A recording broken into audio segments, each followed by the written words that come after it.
Praise the lord. యేసుక్రీస్తు నామములో మీ అందరికీ నా యొక్క హృదయపూర్వకమైన వందనాలు చెల్లిస్తున్నానండి. ఇంతవరకు మనమందరం దేవుని పాటలతో స్తుతించి ఆరాధించి గణపరచగలిగిన ఆరాధనకు సహాయకరంగా కొద్ది మాటలు ధ్యానించుకుందామండి. ద్వితీయోపదేశ కాండము 28వ అధ్యాయము మొదటి 2 వచనాలండి. ద్వితీయోపదేశ కాండము 28వ అధ్యాయము మొదటి 2 వచనాలు. నీవు నీ దేవుడైన యెహోవా మాట శ్రద్ధగా విని నేడు నేను నీకు ఆజ్ఞాపించుచున్న ఆయన ఆజ్ఞలన్నిటినీ అనుసరించి నడుచుకుని ఎడల నీ దేవుడైన యెహోవా భూమి మీదనున్న సమస్త జనముల కంటే నిన్ను హెచ్చించును.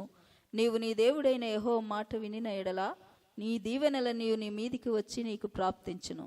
అంతే చాలండి. చిన్న ప్రార్థన చేసుకుందాం. ప్రేమగల పరలోకపు తండ్రి, పరిశుద్ధుడా, మహోన్నతుడా, మహిమ కలిగిన దేవ, గొప్ప దేవ, ఆది సంభూతుడా, నీకు వేల స్తోత్రనైనా. గత సంవత్సరం అంతా కాచి కాపాడి తండ్రి, ఈ యొక్క నూతన సంవత్సరం తండ్రి నైనా మొదటి మాసంలో ఈ విధంగా తండ్రి మిమ్మల్ని స్తుతించి ఆరాధించే కృపను అనుగ్రహించిన తండ్రికి స్తోత్రనైనా. చదవబడిన వాక్య భాగం తండ్రి మీ నామములో ఆశీర్వదించండి. మీ యొక్క ఆత్మతో దేవా మీరు నన్ను అభిషేకించండి. నేను మాట్లాడితే వ్యర్థం తండ్రి, మీరే నా నోటికి బూరగుండి మీరు మాట్లాడి మా జీవితాలు ధరతండి మీరే మహిమ పొందుతారని చెప్పి నమ్ముతూ ఈ యొక్క ప్రార్థన యేసుక్రీస్తు నామములో అడిగి పొందున్నాం తండ్రి, ఆమేన్. దేవుని నామమునకు స్తోత్రం కలుగుగాక. ద్వితీయోపదేశ కాండము 28వ అధ్యాయము మొదటి 2 వచనాలంటే మరొకసారి చదువుతున్నాను. నీవు నీ దేవుడైన యెహోవా మాట శ్రద్ధగా విని నేడు నేను నీకు ఆజ్ఞాపించుచున్న ఆయన ఆజ్ఞలన్నిటినీ అనుసరించి నడుచుకుని నెడలా నీ దేవుడైన యెహోవా భూమి మీదనున్న సమస్త జనుల కంటే నిన్ను హెచ్చించును. నీవు నీ దేవుడైన యెహోవా మాట వినని ఎడల ఈ దీవెనలన్నీ నీ మీదకి ప్రాప్తించును. ఇక్కడ దేవుడు మనకు ఆశీర్వాదాలు ఇవ్వాలని చెప్పి నన్ను కోరుకుంటున్నానండి. మనల్ని ఆశీర్వదించాలనే ఆయన మనల్ని సృష్టించినాడు. మనం శాపాల్లో మనం ఉండుటకు ఆయనకి ఇష్టం లేదు. మన శాపాలంతా కొట్టివేసిన యొక్క గొప్ప దేవుడు. మనం ఇదే 27వ అధ్యాయంలో చూసినట్లయితే, ద్వితీయోపదేశ కాండం 27వ అధ్యాయంలో మనం చూసినట్లయితే ఇక్కడ 13 వచనం చూడండి. 27:13. రూబేను, గాదు, ఆషేరు, జబులూను, దాను, నఫ్తలి గోత్రముల వారు శాపవచనములను పలుకుటకై ఏబాలు కొండ మీద నిలువవలెను. ఇక్కడ మనం చూస్తున్నాం, శాపాలు ఉన్నాయి, ఆశీర్వాదాలు కూడా ఉన్నాయి. దేవుడు అంటాడు, నేను నీ ముందర ఆశీర్వాదాలు పెట్టినాను, శాపాలు పెట్టినాను. నా మాట శ్రద్ధగా వినిన ఎడల ఏమొస్తుందంటండి? ఆశీర్వాదాలు వస్తాయి. వినని ఎడల శాపాలు. ఏమి వినాలి అని చెప్పి ఇక్కడ మనము ఇప్పుడు చదువుకున్న ప్రకారం 27వ అధ్యాయంలో మనం 13 నుంచి కింద చదువుకుంటూ పోతే ఏమి చెయ్యకూడదు, ఏమేమి చెయ్యకూడదు అని చెప్పిన మనం అక్కడ చూస్తాం. ఒకసారి 15 వచనం చదవమా. యెహోవాకు హేయముగా శిల్పి చేతులతో మలిచిన విగ్రహమునే గాని పోత విగ్రహమునే గాని చేసి చాటున నుంచి వాడు శాపగ్రస్తుడని ఎలుగెత్తి ఇశ్రాయేలులందరితోనూ చెప్పగా ఆమేన్ అనవలెను. 16వ వచనం. తన తండ్రినైనను తన తల్లినైనను నిర్లక్ష్యం చేయవాడు శాపగ్రస్తుడని చెప్పగా ప్రజలందరూ ఆమేన్ అనవలెను. అంతే చాలు. ఇంకా మీరు తర్వాత మీరు కింద అంటే ఏమి చెయ్యాలి, ఏమి చేయకూడదు, ఏమి వద్దన్న పని చేస్తే, ఏది వద్దన్న పని ఇక్కడ రాయబడింది.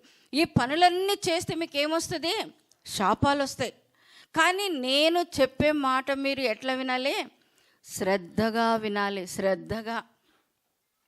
వారు వినుమట్టుకు విందురే కానీ గ్రహింపరు. అంటే వారు శ్రద్ధగా వినడం లేదు.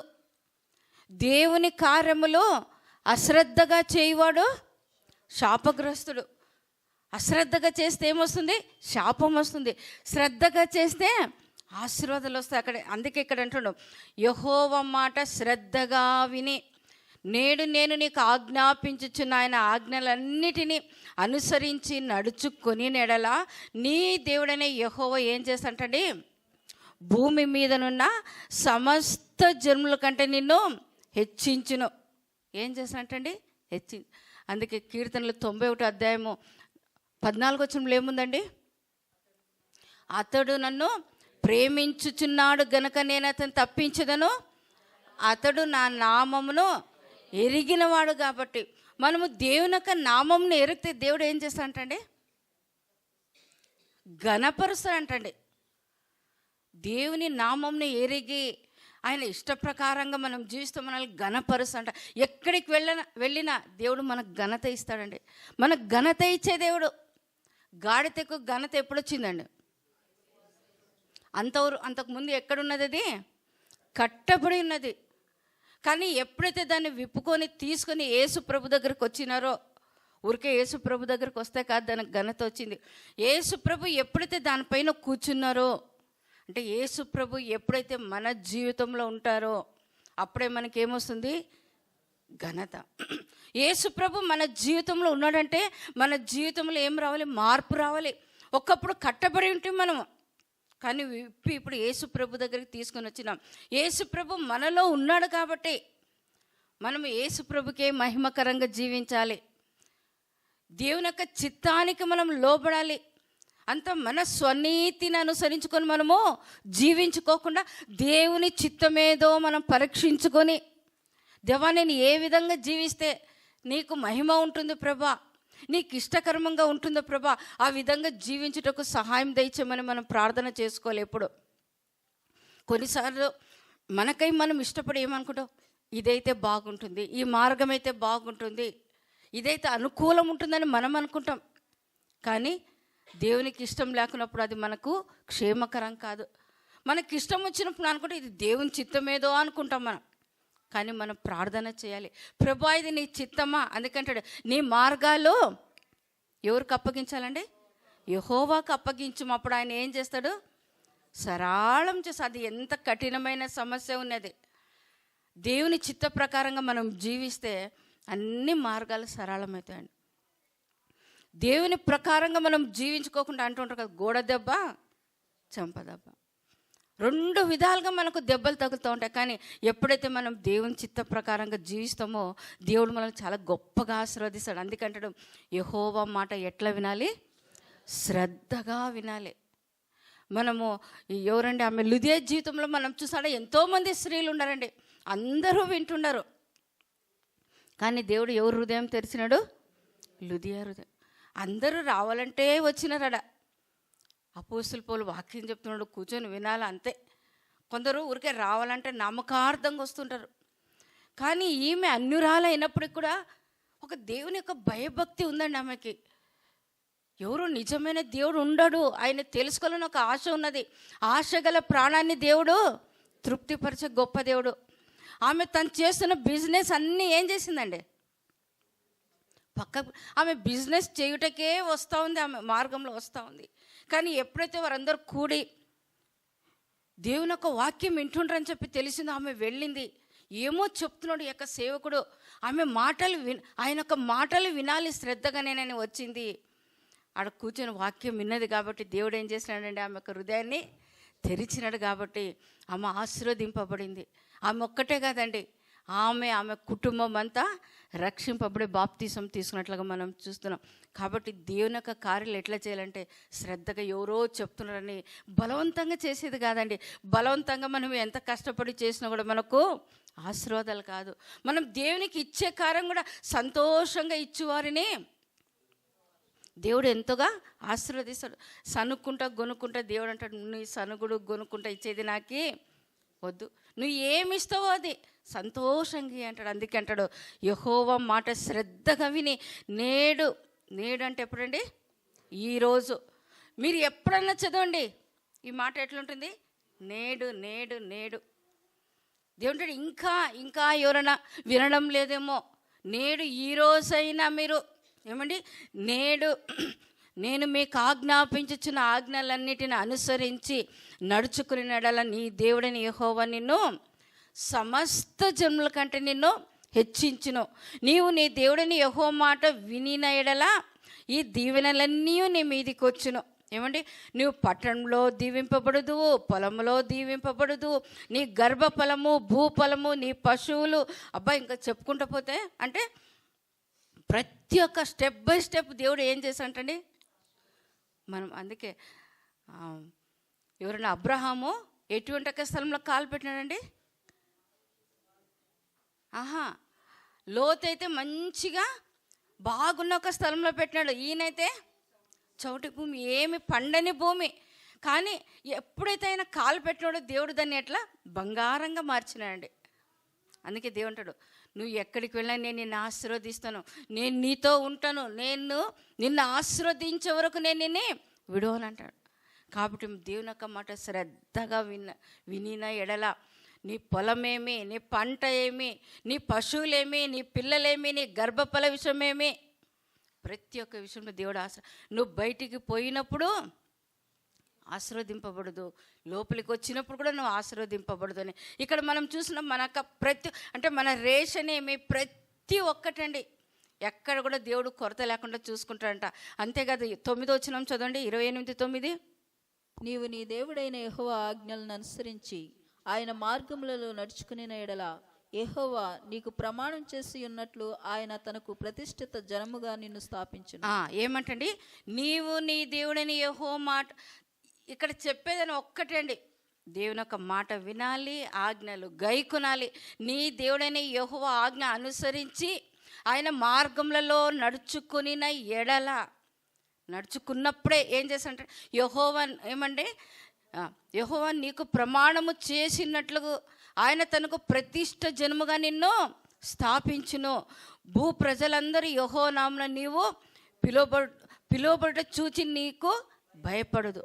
అవునండి, దేవుని బిడ్డ అంటే భయం ఉంటుందా లేదండి? చాలామంది ఏ వద్దప్ప, ఎందుకంటే నిన్ను ముట్టినవాడు నా కన్నుగుడ్డు అంట. ఎవరైనా దేవుని బిడ్డని హింసిస్తే అది ఎవరిని హింసించినట్లా? దేవుని హింసించినట్ల. అందుకే చాలామంది భయపడతారు. జ్ఞానం లేని వారు ఏం చేస్తారండి? హింసిస్తుంటారు. ఒక్కప్పుడు అపోస్తలుల పౌలు జ్ఞానం లేకుండా ఏం చేసినాడు? హింసించినాడు. కానీ దేవుడు విడిచిపెట్టినాడా? ఎప్పుడైతే దేవుడు ఆయన్ని ఎన్నుకున్నాడో దేవుని కొరకు అబ్బాబాబా ఆయన పడినన్ని శ్రమలు ఒక్కటే కాదండి. మనం కొరింథీయులకు రాసిన పత్రిక 2వ పత్రికలో మనం చూసినట్లయితే ఆయన పడినది ఇంకా చాలా ఉండేయండి, ఇంకా చాలా ఉండే. ప్రతి ఒక్క విషయంలో నేను కష్టపడినాను అని చెప్పుకుంటా. అందుకే అంటాడు, నేను క్రీస్తును పోలే నడుచుకున్న ప్రకారము మీరు నన్ను పోలే. అననీయ ప్రవక్త అంటాడు, నువ్వు పోయి ఆయనకు బాప్తీసం అంటే, ఏం ప్రభా నేను పోయి ఆయనకు బాప్తీసం ఇవ్వాలా? ఏం ప్రభా నువ్వు తెలిసే మాట్లాడుతున్నావా? ఆయన నీ బిడ్డల్ని ఏమండి, చిన్న పిల్లలు లేదు, పెద్దోళ్ళు లేదు, స్త్రీలను లేదు, గర్భిణీ స్త్రీలు అనుకోకుండా ఆయన ఏం చేస్తున్నట్టండి, కొట్టి ఈడ్చుకొని పోతున్నాడంట. చంపినా కూడా, వారిని చంపినా కూడా ఆయనకి ఏ ఒక కేసు ఉండకూడదని చెప్పి పర్మిషన్ తీసుకుంటే వెళ్తున్న సమయంలో దేవుడు ఆయన్ని పట్టుకున్నాడు. ఎక్కడికి వెళ్తున్నావు నువ్వు అనేసి. కానీ అప్పుడు అంటాడు, నేను అనేకుల ఎదుట ఈయన నిలబడతాను, ఈయన నా కొరకు చాలా శ్రమలు అనుభవిస్తాడు. ఆ విధంగా ఆయన ఎన్ని కష్టాలు వచ్చినప్పుడు కూడా దేవా నేను ఒక్కప్పుడు తెలియకోకుండా చేసినాను. ఆయన స్టార్ట్ చేసింది, ఆయన ఏం చేసినండి, దేవుడు తన జీవితంలో చేసిన కార్యాలని కనిన వినిన సంగతులను తెలుపుటే సాక్ష్యము. దేవుడు మన జీవితంలో చేసిన కార్యాలను మనం సాక్ష్యం చెప్పాలి. చాలామంది చెప్పుకోకుండా పోతారు. ఈ లోక కార్యాలను విడిచిపెట్టండి. దేవుడు మన జీవితంలో చేసిన యొక్క రక్షణ కార్యం గురించి మనం ఏం చేయాలండి, అనేకులకు సాక్షికరంగా మనం జీవించాలి. మనం కొరింథీయులకు రాసిన పత్రికలు ఏమంటండి, ఈ యొక్క బలలో పాల్పొందుతున్న మీరు ఏం చేయాలంట, నా యొక్క మరణమును గూర్చి మీరు ప్రచురము చేయాల. నేను మీ కొరకు చనిపోయి తిరిగి లేచినని చెప్పని నేను చేసిన కార్యాలు మీరు ఏం చేయాలి, ఇతరులకు ప్రచురం చేయాలంటారు. మనం ప్రచురం చేస్తున్నామా? ఆయన బలలో పాల్పొందుతున్నాం. కొందరు నామకార్థంగా చేస్తుంటారు, కొందరు నెలకు ఒకసారి, సంవత్సరానికి. అవన్నీ పద్ధతులండి. అపోస్తుల కాలంలో మనం చూసినట్లయితే వారు ప్రతి ఆదివారము ఇంటింట రొట్టె విరుస్తున్నారని చెప్పి మనం చూస్తున్నాం. కాబట్టి దేవుడు మనకి ఏదైతే ఆజ్ఞ మనకి ఇచ్చినాడో ఆ యొక్క ఆజ్ఞలు మనం పరిపూర్ణంగా నెరవేర్చినప్పుడు మనం 28వ అధ్యాయం మొదటి నుంచి 13వ వచనాలు మనం చూసినట్లయితే 25 ఆశీర్వాదాలు ఉన్నాయండి. కానీ మనం 14 నుంచి ఆఖరి వరకు మనం చదువుకుంటూ పోతే అమ్మా ఇవన్నీ భయంకరమైన శాపాలండి. ఏదైతే దేవుడు ఇక్కడ 27వ అధ్యాయంలో చెప్పినాడు కదా, ఏదైతే చేయకూడదన్నాడో అవి చేస్తే భయంకరమైన అవి చదివేకే ఇష్టపడరండి. ఎవరైనా శాపాలు కోరుకుంటారా? ఎవరు కోరుకోరు. వద్దప్ప ఇటువంటి భయంకరం. ఒకసారి మనం చదువుతా కూడా మంచిదేమో, చదివినప్పుడు మనకి ఏమొస్తుందండి, భయం పుడుతుంది. ఉత్త ఆశీర్వాదాలు చదువుకుంటూ పోతే భయం ఉండదు. మన దేవుడు కాబట్టి మనకి ఇస్తాడులేండి, మన తల్లిదండ్రులు కాబట్టి మనకి ఇస్తారులేండి అనుకుంటాం. కానీ ఎప్పుడైతే ఆ యొక్క శాపాలు మనం చదువుతామో మనం జాగ్రత్త పడుతాం. అమ్మ ఇటువంటి యొక్క శాపాలు మనకొద్దు, మన పిల్లలు కూడా వద్దు. ఎందుకంటే తల్లిదండ్రులకు ఆశీర్వాదాలు పిల్లలపైన ఉంటుంది. ఎంతవరకు అండి? 1000 తరాల వరకు ఉంటుంది. శాపాలు 3. ఎందుకండి మనం శపింపబడేది కాక మన పిల్లలకి ఎందుకు శాపాలు? కాబట్టి మనకు వద్దు శాపాలు, మన పిల్లలు కూడా శాపాలు వద్దు. అబ్బా వారి తల్లిదండ్రులు ప్రార్థన అండి, పిల్లలు ఈరోజు ఈ యొక్క స్థితిలో ఉన్నారండి. కొందరు అయ్యో వాళ్ళ తల్లిదండ్రులు ఏం పాపం చేసినారేమో పిల్లల యొక్క స్థితి ఈ విధంగా ఉన్నారు. కాబట్టి మనం ఆశీర్వాదాలకు కారకులుగా ఉండటకు దేవుడు మనల్ని పిలిచినాడు కానీ శాపం కొరకు కదండి. అందుకే అంటాడు, నీవు నీ దేవుడైన యెహోవా మాట శ్రద్ధగా వింటే. ఇక్కడ మనం చూసుకుంటూ పోతే ఎంత మంచి ఆశీర్వాదాలండి. నువ్వు తలగా ఉంటావు కానీ నువ్వు తోకగా ఉండవు. నువ్వు పైవాడుగా ఉంటావు కానీ నువ్వు కిందివాడు. ఒకరికి ఇస్తావు కానీ ఒకరి దగ్గర తీసుకోవు, అప్పు చేయవు. ఇస్తావు కానీ నువ్వు తీసుకోవు అంటాడు. ఇంతకంటే ఇంకా ఏం కావాలండి ఈ లోకంలో? మనం ఆశీర్వదింపబడిన వారమంటే దేవుడిచ్చిన ప్రతి ఒక్క మాట మనం శ్రద్ధగా వినాలి, దాన్ని గైకొనాలి. యెషయా గ్రంథంలో అంటాడు, నీవు ఈ యొక్క విశ్రాంతి దినమును ఎట్లా ఆచరించాలంటండి? మనోహరమైనది గాను ఘనమైనది గాను మనము ఆచరించినడల్లా దేవుడు ఏం చేస్తాడంటండి? ఉన్నత స్థానం అండి. ఉన్నత స్థానంలో ఉంచుట కొరకు, మనల్ని ఉన్నత స్థానంలో ఉంచుట కొరకు ఆయన ఉన్నత స్థానంలో ఉన్న యొక్క దేవాది దేవుడు ఈ లోకానికి దిగి వచ్చినాడండి. మనకు శాపాలు తీసివేయటకు. ఇక్కడ ఆ యొక్క కొండపైన శాపవచనాలు ఉన్నాయని చెప్పి మనం చూస్తున్నాం కదా 27వ అధ్యాయంలో. ఆ యొక్క కొండపైన శాపవచనాలు పలికినారాడ.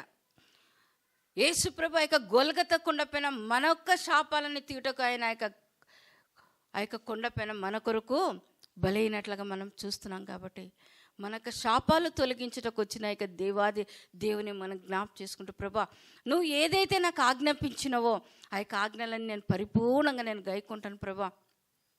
నా యొక్క మాటలు పరిపూర్ణంగా గైకొనాలి. కుడికే కానీ ఎడమకే కానీ నువ్వు తిరగకూడదు. కుడికి ఎడమకు తిరిగితే ఏమైపోతామండి మనం? అపోస్తల కార్యంలో చూసినట్లయితే ఒక యవనస్తుడు ఒకసారి కుడి వైపు చూసేది, ఎడమ వైపు, అటు ఇటు తిరిగి ఏమైపోయినాడు? 3 అంతస్తుల నుంచి కింద పడిపోయినాడు. కానీ దేవుని కృపచేత దేవుడు మరి ఆయన్ని పైనకి తీసుకుని వచ్చినాడు, రక్షించినట్లుగా మనం చూస్తున్నాం. కాబట్టి మనం కూడా ఇటు అటు తిరిగి చూసి పడిపోయిన వారమే. కానీ కేవలం ఆయన కృపచేత మనం రక్షింపబడినాం. కాబట్టి మనం ఆశీర్వాదాలకు కొందరు అంటుంటారు, అయ్యో దేవుడు నాకు ఎంత మంచి వాగ్దానం ఇచ్చినాడండి కానీ దేవుడు నెరవేర్చలేదండి అంటుంటారు కదండి. మనం చూసుకున్నామా మనకు వచ్చిన ఒక వాగ్దానం ఎందుకు నెరవేర్పబడం లేదు అంటే మనం ఎక్కడో ఆజ్ఞలు సరిగా పాటించడం లేదు. ఆజ్ఞ అతిక్రమమే పాపమునకు వచ్చే జీతము. ఆ యొక్క మరణం నుంచి రక్షించిన ఆ యొక్క దేవుణ్ణి మనం స్తుతించాలి. కానీ తిరిగి ఆ యొక్క మరణంలో మనము ఆ యొక్క పాపంలో మనం పడిపోకుండా ఉండాలంటే దేవుడు మనకు ఆజ్ఞాపించిన ఒక మాట, ఈ యొక్క పునరుత్థాన దినమందు మనం ఏం చేయాలంటే పరిపూర్ణ హృదయంతో ఆయన ఆరాధించాలి. ఆయన మన జీవితంలో చేసిన ప్రతి ఒక్క మేలు ఉపకారం మనం జ్ఞాపకం చేసుకోవాలి. దేవుడు ఈ దినం నేను పవిత్రపరిచినాను, నేను ఆశీర్వదించినాను, మీరు ఆశీర్వాద కారకులు కావాలంటే ఏం చేయాలి? శ్రద్ధగా భయభక్తితో మనోహరమైనదని ఘనమైనదని ఎంచి మనం దేవుని ఆరాధించడలా దేవుడిచ్చిన ఆశీర్వాదాలు అన్నీ ఏది కూడా విడవకుండా మనం మర్చిపోతామేమో, కానీ ఆయన ఏది విడుకోకుండా సమస్త ఆశీర్వాదాలకు దేవుడు పాత్రలుగా చేశారు. కానీ ఎప్పుడైతే విననీయడలా శాపాలని మన పైనకి వస్తాయి. కాబట్టి మనం శాపాలకు వారసులగుట కాదండి, మనము ఆశీర్వదింపబడిన వారు. అక్కడ మనము ఒక సంఖ్యాకాండంలో చూసినట్లయితే ఆ యొక్క ప్రవక్తని పిలిచి, ఎవరండి ఆ యొక్క ప్రవక్త? బిలాం ప్రవక్తని పిలిచి ఈ యొక్క ఇశ్రాయేల్ ప్రజలను శపించమంటే దేవుడు ఏమంటాడండి, నా ప్రజలు ఆశీర్వదింపబడిన వారు, ఎవరు కూడా శపించుటకు ఎవరు కూడా యోగ్యత లేదు. ఆ శాపాలు ఎవరు తెచ్చుకుంటున్నారో? మనకై మనం కొని తెచ్చుకో అంటే ఆజ్ఞను అతిక్రమిస్తున్నాం కాబట్టి మనం శాపాలు పాలవుతున్నాం కాబట్టి దేవుడు మనం ఆశీర్వదింపబడాలని చెప్పి దేవుడు కోరుతున్నాడు. కాబట్టి దేవుడు ఇచ్చిన ఆజ్ఞను పరిపూర్ణంగా నెరవేరుస్తూ ఈ యొక్క పరిశుద్ధ దినమును పరిశుద్ధంగా మనము ఘనంగా ఎంచినడలా ఆ యొక్క ఆశీర్వాదాలతో దేవుడు మనల్ని నింపుతాడు. ఇక్కడే కాదు, పరలోకంలో కూడా దేవుడు మనకు ఒక ఉన్నతమైన స్థానం దేవుడు మనకు దయచేశారు. కాబట్టి అటువంటి కృపను మనం పొందుకొని ముందుకు సాగుదామండి. దేవుడు ఒక వాక్యాన్ని ఆశ్రయించి దీవించును గాక. ఆమేన్.